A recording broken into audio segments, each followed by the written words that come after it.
stood in the observation chamber of the Galactic Council and listened to Director explain the new assignment. 300 years of experience had taught to show no emotion during these briefings.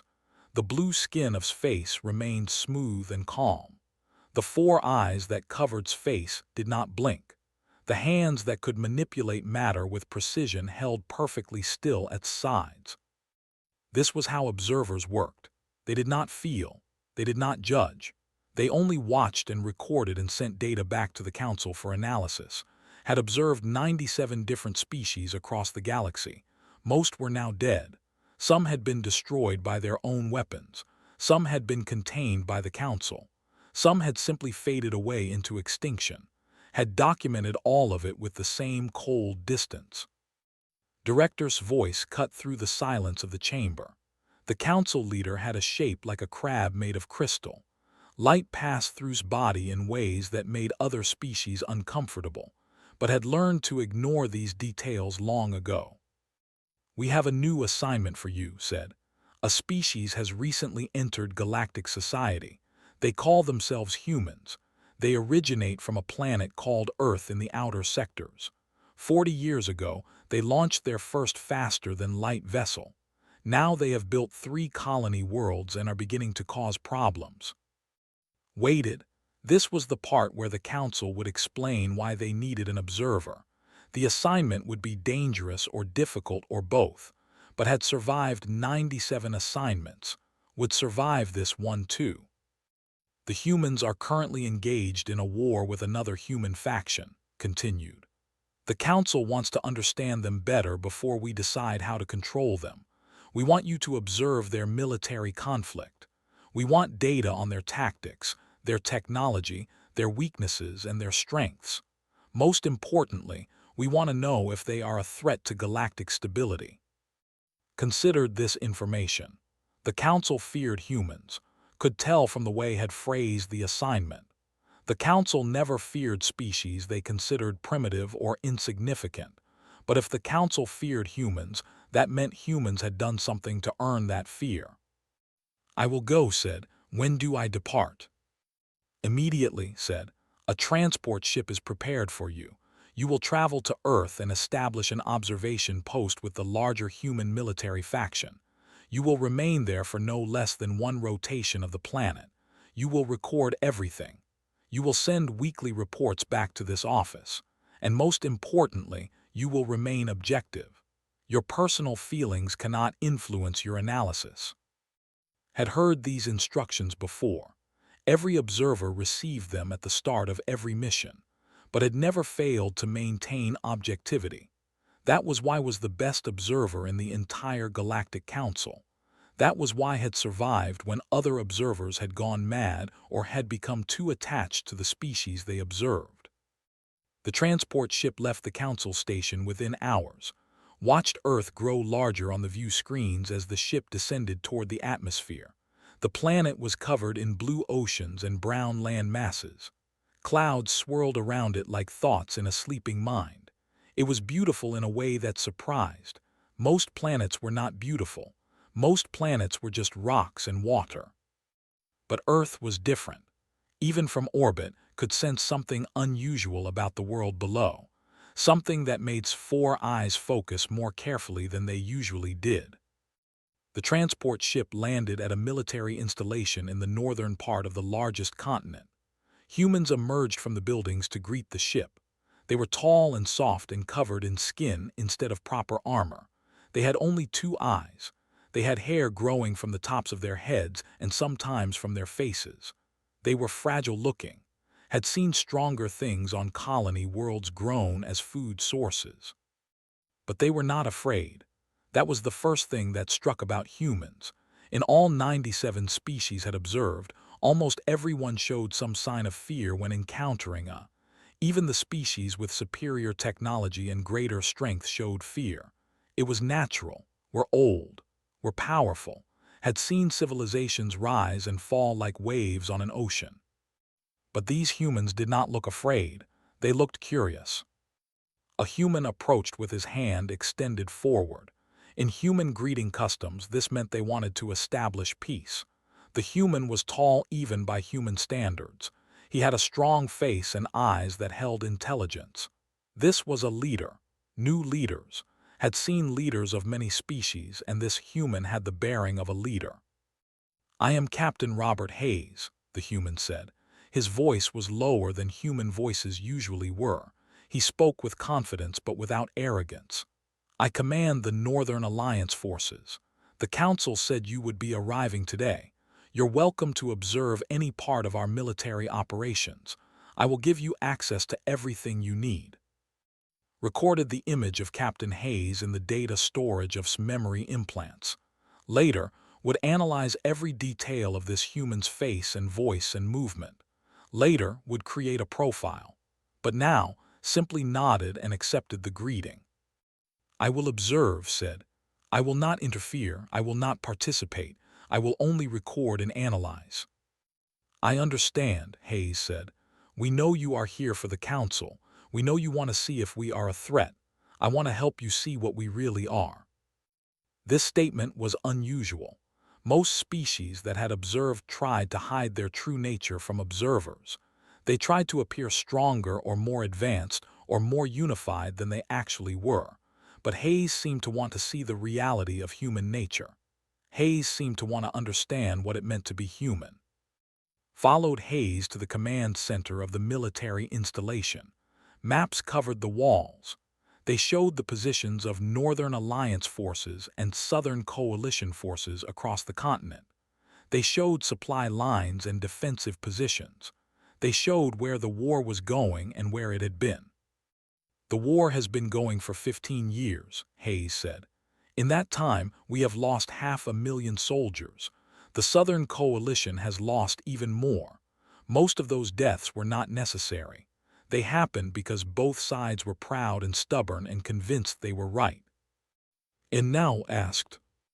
"Now I am trying to end this war in a way that allows both sides to live with themselves afterward," Hayes said. "Most of my officers think I am crazy. Most of the Council probably thinks I am weak. But I believe that a victory that destroys your people is not a real victory. It is just a longer way to defeat." Did not understand this. Had never heard a military leader speak in this way. Military leaders wanted to win. They did not worry about what happened after they won. They did not think about the feelings of the people they defeated. But would observe, would record, and would try to understand this strange human and his strange ideas about war and victory and what it meant to be alive. The first battle was scheduled for 3 days away. Had time to settle into the observation post and prepare the recording equipment. Had time to scan the Northern Alliance forces and analyze their weapons and their tactics and their chances of survival. When finished the analysis, the numbers were clear. The Northern Alliance would lose the coming battle. They were outnumbered and, according to the mathematics of warfare, they should all be dead within the week. But Captain Hayes smiled when presented the analysis. The human looked at the numbers that said his army would be destroyed, and he simply smiled. "Watch," Hayes said, "and tell me what you see." Did not yet understand that this simple word would change everything. Did not yet know that by the end of this assignment, would no longer be able to call himself an observer. Did not yet know that humanity would teach the most dangerous lesson of all, that objectivity was impossible when you truly understood what was at stake. The battlefield stretched across a flat plain that had been scorched and torn by previous conflicts. Ash covered the ground like snow. The twisted metal of destroyed vehicles lay scattered in all directions like dead insects. This place had been fought over many times. This place knew blood and death and the sound of weapons fire. Stood on a ridge behind the Northern Alliance lines and watched the soldiers prepare for battle. They moved with purpose and determination. They checked their weapons and their armor. They spoke to each other in low voices. Some of them prayed to gods did not understand. Some of them wrote messages that would not be sent unless they died. Captain Hayes stood at the center of the command post. Maps were spread out before him. Officers surrounded him, asking questions and offering their opinions. Hayes listened to all of them. He did not dismiss their ideas. He considered each one carefully. Then he made his decisions. This was different from other military leaders had observed. Most leaders demanded obedience without discussion. Most leaders made their decisions alone and then forced their soldiers to follow without question. But Hayes encouraged his officers to think and to speak and to challenge his ideas. "Sir, the coalition has more guns than we do," Major said. She was a thin human woman with gray at the edges of her hair. She had been a soldier for 20 years. "They have more soldiers. They have better positions. We should withdraw and wait for reinforcements." Hayes shook his head. "We cannot wait. The coalition is pushing south toward the civilian population centers. If we do not stop them here, they will reach the cities in 3 days. When they reach the cities, they will not care about the rules of war. They will burn everything." "But sir, we will lose thousands of soldiers," said. "The math says we cannot win this battle." "The math is wrong," Hayes said. "The math does not account for what humans can do when they fight for something that matters. The math does not account for courage. The math does not account for hope." Recorded this conversation. The words did not make sense from a military perspective. Hayes was asking his soldiers to die for hope and courage and things that could not be measured. Had never observed a commander make decisions based on things that could not be measured. The battle began at sunrise. The coalition forces attacked from the south and the east, trying to pin the Northern Alliance troops in place. Watched the battle unfold from the command post. The coalition had better weapons. They had better positions. They had every advantage that mathematics could provide. But then something happened that had not predicted. The Northern Alliance soldiers did not fight like soldiers in a tactical sense. They fought like they had something to protect. They fought like they believed in what they were fighting for. When one soldier fell, another took their place. When one position broke, they did not retreat. They moved sideways to defend their neighbors. Hayes had divided his force into 3 groups. The largest group was moving forward directly toward the coalition forces, taking heavy casualties. But the other 2 groups were moving in different directions. They were taking a longer path. They were walking through terrain that was dangerous and difficult to cross.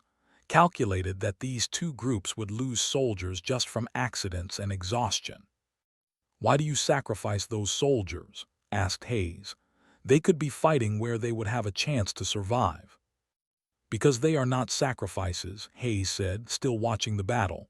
"They are the future. Watch what happens." Watched. On the 3rd day of fighting, the 2 flanking groups emerged from the difficult terrain on the coalition's sides and rear. The coalition forces had built their defensive positions to stop a direct attack. They had not expected to be attacked from behind. Their soldiers panicked.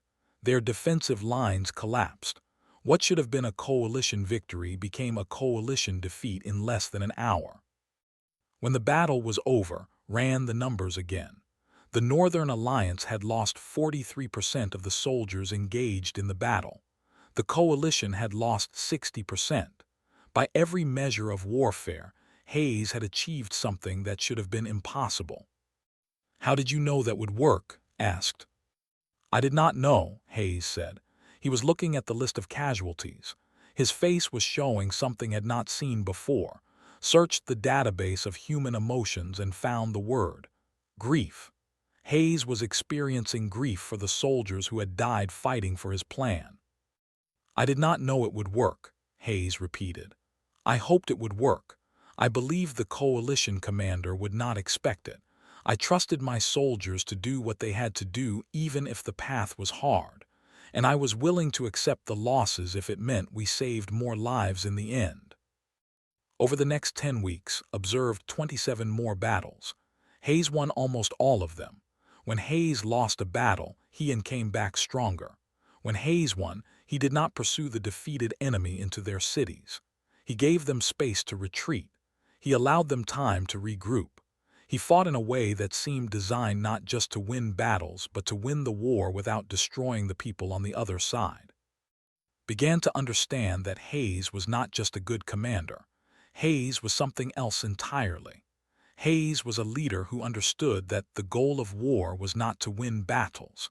The goal of war was to create a world where war would no longer be necessary. One night found Hayes sitting alone outside the command post. The human was looking at the stars. The night sky on Earth was beautiful. Had learned that Earth's night sky had a quality that other planets did not have. Maybe it was the way the atmosphere bent the light. Maybe it was something in the mind of the humans who observed it. "You fight differently than other leaders I have observed," said. Hayes smiled. "How do I fight?" "You fight like you are trying to make friends, not enemies," said. "You fight like you want the people on the other side to respect you when the war is over." "That is exactly what I am trying to do," Hayes said. "If I win this war by destroying everyone on the other side, then I win a world of ash and hate. But if I win this war by being better and stronger and more brave than my enemy, then I win a world where the people on the other side might eventually understand that we were right to fight them. They might respect us. They might become allies instead of enemies. They might become friends." Thought about this. It did not match anything in programming. Observers were supposed to remain objective, but was beginning to understand that Hayes was teaching something important. Hayes was teaching that there were things in the universe that could not be measured with mathematics. There were things like honor and respect and the belief that tomorrow could be better than today. And those things might be more important than any army or any weapon.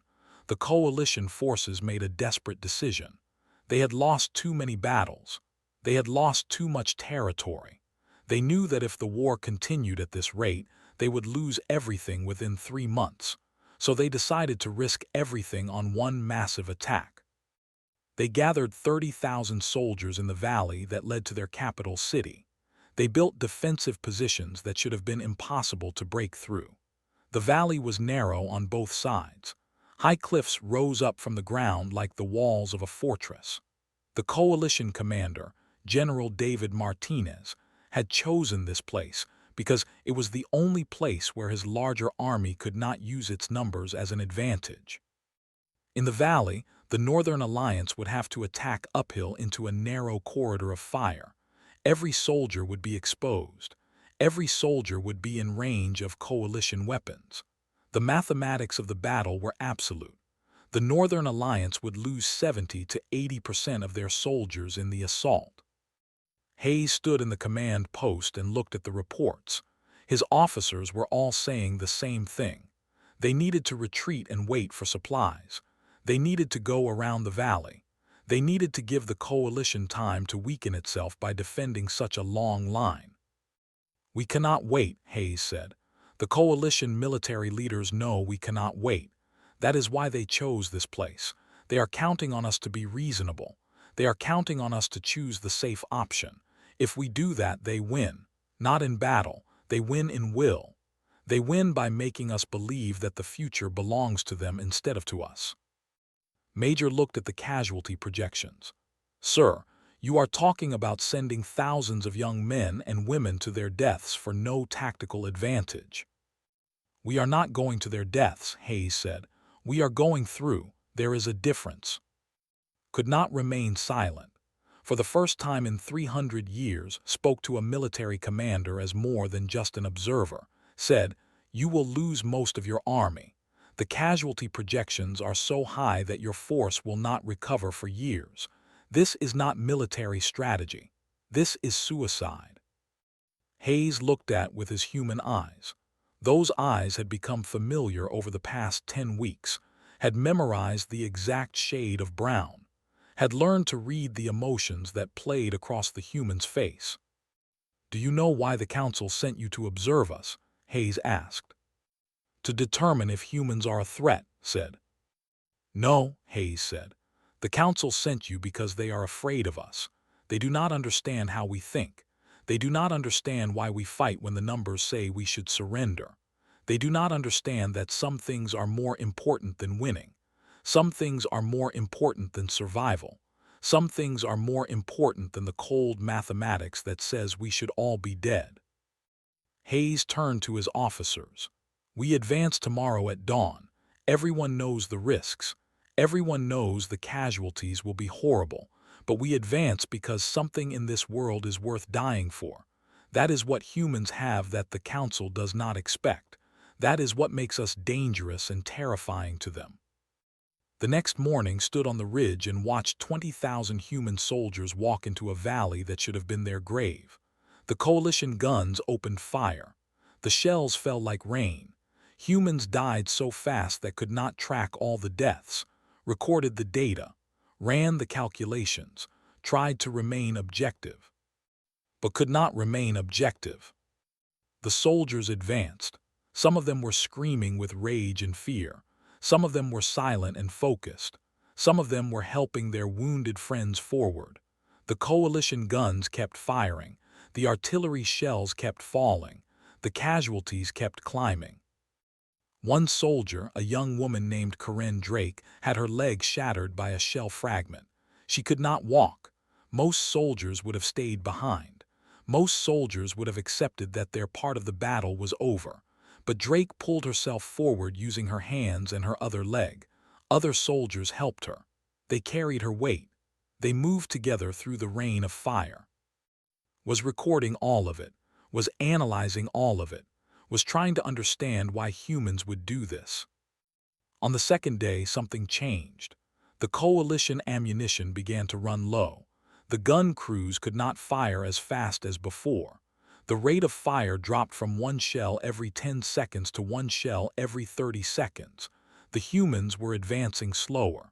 They were advancing with more pauses, but they were advancing. On the third day, the coalition soldiers broke. They could not fight anymore. They did not have the ammunition. They did not have the ammunition to kill 20,000 humans. The coalition commander ordered a retreat. The coalition forces began to run away. The Northern Alliance soldiers emerged from the valley broken and covered in blood. They had lost 62% of their soldiers. 9,000 humans had died or been so badly wounded they would never fight again. But they had broken through. The road to the coalition capital was open. That night confronted Hayes, was no longer functioning as an observer, was functioning as something else, something that had been trained never to be. You sent those soldiers to their deaths, said. 9,000 humans are dead because of your decision. 9,000 humans will never see their families again. Their mothers will never see them. Their children will never know them. You did that. Hayes did not deny it. Yes, I did, and I would do it again. Why? Asked. The mathematics could have been different. You could have found another way. You could have waited. You could have avoided this price. Because some prices must be paid, Hayes said. Because if we do not break through today, the coalition will attack our cities tomorrow. The price then will be much higher. The price then will be the lives of the families my soldiers left behind. The price then will be the future. Hayes looked down at his hands. I hate myself for what I have done. Every single death is a failure of my imagination. Every single death is a weight I will carry forever. But sometimes you must choose which deaths matter more. Sometimes you must choose to break the valley so that you do not have to break the cities. Understood then. Finally understood why the Galactic Council feared humans. The Council feared humans because humans could do the impossible. But humans could only do the impossible because humans could believe in things that were not guaranteed. Humans could act on hope when logic said failure was certain. And that made humans more powerful than any weapon or any technology. That made humans truly dangerous to civilizations that thought they understood the universe through mathematics and data. The coalition capital city was called New Harmony. It had a population of 2 million people. In the old times before the war, it had been a place of art and culture and learning. There were universities in New Harmony. There were theaters and museums. There were children playing in parks that no longer existed because the war had destroyed everything beautiful. Hayes's army stood at the gates of New Harmony 3 weeks after breaking through the valley. The coalition military forces had retreated into the city. They had sent civilians toward the mountains to escape the coming battle, but not all the civilians had escaped. Some were too old. Some were too young. Some had decided to stay with their families in the city. Ran the calculations. A direct assault on New Harmony would result in 390,000 civilian casualties, maybe 400,000. The number depended on how many civilians the coalition commanders were willing to sacrifice for their defense. The coalition demanded that the Northern Alliance withdraw. They said that if Hayes's army tried to enter the city, they would destroy everything. They would burn the buildings. They would kill the civilians. They would leave nothing but ash and bodies. Hayes could have attacked. He had the superior force now. He had the momentum. He had the time. But he did something that violated every rule of military strategy. He stopped. "What are you doing?" General Martinez asked from the coalition side. "You have us surrounded. You can end this." "I can," Hayes said, "but I will not like this." Hayes ordered his forces to stand down. He ordered them to hold their positions but not to attack. He opened supply routes into the city. He allowed coalition civilians to escape. He allowed coalition soldiers to retreat if they chose to do so. He gave them time and space and options. His officers thought he had gone insane. Colonel Frank Adams came to the command post and demanded that Hayes reconsider. "Sir, we can end this war today," Adams said. "We can finish this. We can go home. Why are you letting them escape?" "Because if we end this war by slaughtering 2 million civilians, we do not end the war," Hayes said. "We just change it. 10 years from now, the children of New Harmony will grow up hating us. 20 years from now, the survivors will teach their children to hate us. The war will not end. It will just change forms. It will become terrorism and insurgency and hate that lasts for generations. I will not do that." "But sir," Adams said, "the rules of war say we have the right to assault this city. The rules of war say that when a city refuses to surrender, the army has the right to attack." "I know what the rules of war say," Hayes replied. "But I am making new rules. I am making rules based on what comes after the war ends. I am making rules based on the kind of leader I want to be. And I am making rules based on the kind of species I want humans to be." Over the next 12 days, something extraordinary happened.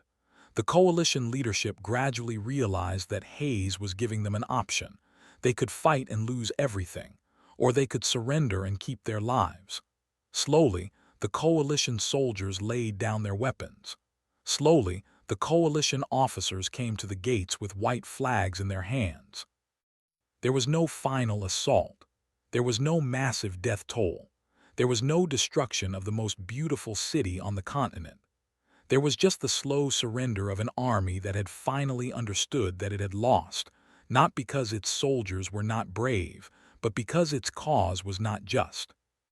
When it was over, Hayes walked into New Harmony with beside him. The streets were empty. The people had hidden in their homes, waiting to see what the Northern Alliance would do. They expected violence. They expected destruction. They expected revenge.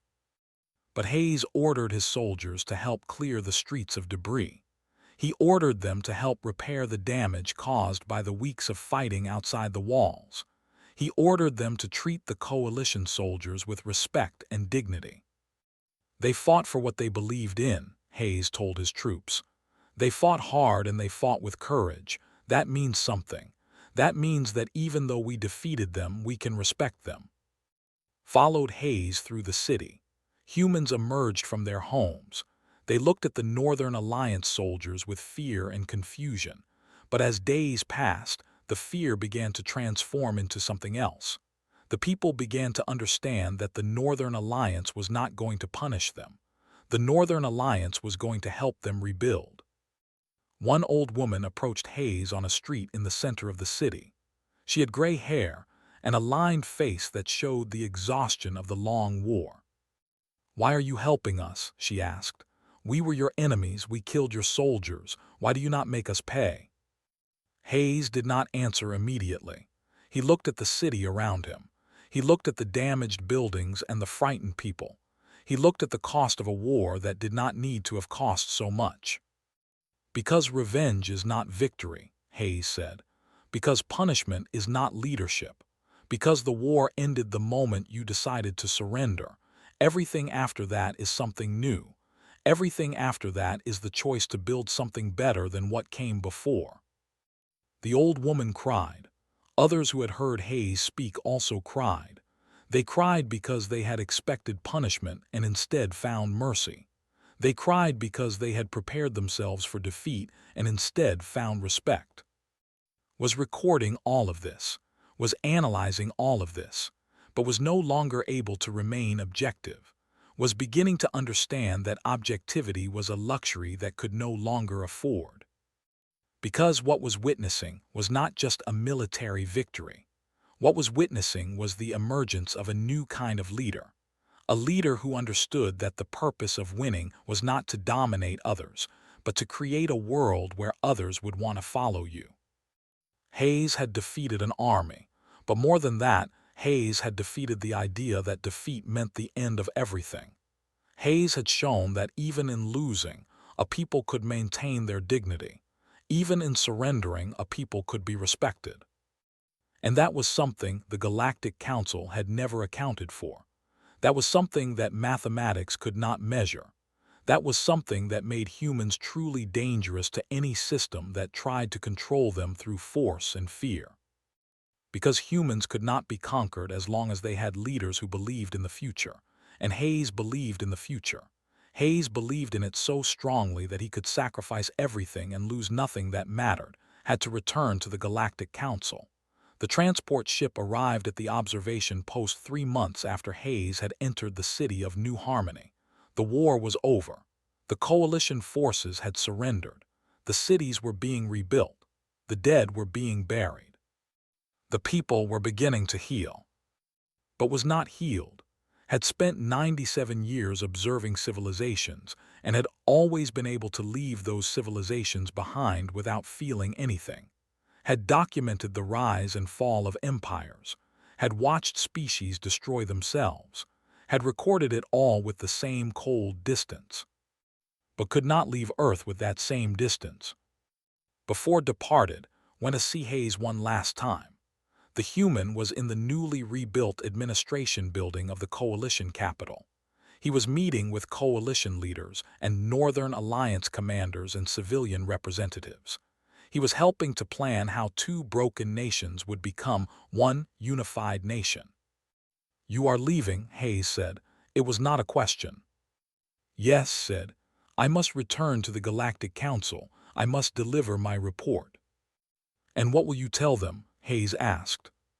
Considered this question carefully.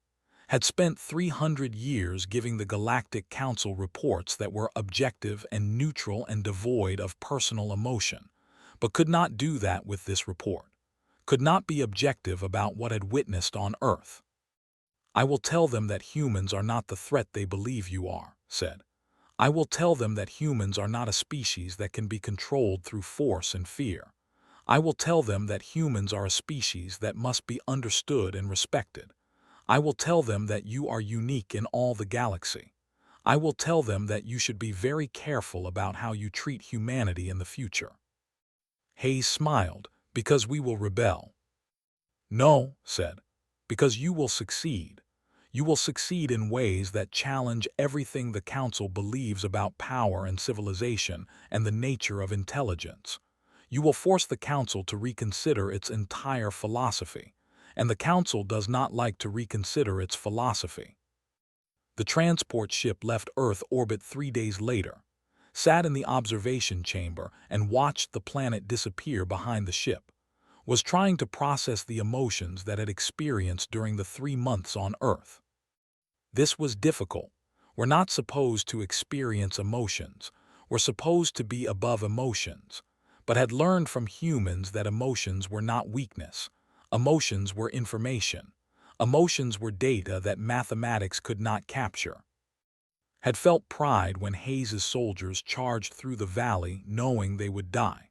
Had felt respect when Hayes decided to show mercy instead of taking revenge. Had felt hope when the coalition city began to rebuild itself. had felt something that could only identify as love for the species that had been assigned to observe. This was wrong. Observers did not feel love for the species they observed, but no longer cared that it was wrong, no longer cared about the rules that governed observers, had seen something on Earth that changed everything, had seen the future. The Galactic Council receives report 1 week after return to the Council Station. Director read the document in silence, had written the truth, had documented everything, had included the data and the analysis and the conclusions, but had also included something that no observer had ever included in a report before, had included a personal statement, had written about Hayes and the soldiers and the city and the choice to rebuild instead of destroy. When finished reading, there was silence in the chamber. "You have become compromised," said finally. "You cannot objectively observe a species after becoming emotionally invested in their success." "You are correct," said, "but I have learned that objectivity is not the same as truth. I was objective about the 97 species I observed before Earth, but I was not truthful. I was not telling you what those species really were. I was telling you what my instruments measured. I was not telling you what it meant to be alive." "This is not acceptable," said. "An observer must remain objective." "Then do not send observers to humans," said. "Because if you send observers to humans, those observers will learn what I have learned. Those observers will discover that humans have something that no other species in the galaxy has. Humans have the ability to believe in things that cannot be measured. Humans have the ability to sacrifice everything for something they cannot guarantee." The council chamber erupted in angry sounds and protests. The other members of the council did not want to hear this. The council had built itself on the belief that everything could be measured and controlled and understood through data. Humans threatened that belief. "You will be placed in isolation until the council determines what to do with you," said. "You are no longer fit to serve as an observer." Did not protest, had expected this, had known that returning with this report would end his career, but it did not matter anymore, had learned something more important than a career, had learned that some things were worth losing everything for. In the isolation chamber where spent the next years, thought about Hayes and the soldiers and the city, thought about the choice Hayes had made to show mercy instead of taking revenge, thought about the moment when the coalition city began to rebuild itself, and thought about the future, because had seen what humans would become, had seen the potential in that species, had seen leaders like Hayes who understood that the purpose of victory was not to dominate others, but to create a better world. The Galactic Council was afraid of humans, but the Council was afraid for the wrong reasons. The Council was not afraid that humans would destroy the galaxy. The Council was afraid that humans would inspire the galaxy. The Council was afraid that other species would see what humans had done and want to be like them. The Council was afraid of hope. The Council was afraid of the belief that the future could be better than the past. The Council was afraid of the idea that victory did not require conquest. And the Council was right to be afraid, because in teaching to observe, the Galactic Council had accidentally taught humans through, and humans learned quickly. Humans would spread across the galaxy and show other species what was possible. Humans would lead and build and create and inspire. And one day, the Galactic Council would no longer exist, not because humans would destroy it, but because humans would replace it with something better, something based on hope instead of fear, something based on respect instead of control. Would not live to see that day, but knew it would come, had seen it in the eyes of Captain Hayes when the human looked at the future and believed in it. That belief was stronger than any weapon. That belief was more powerful than any technology. That belief would change the galaxy forever.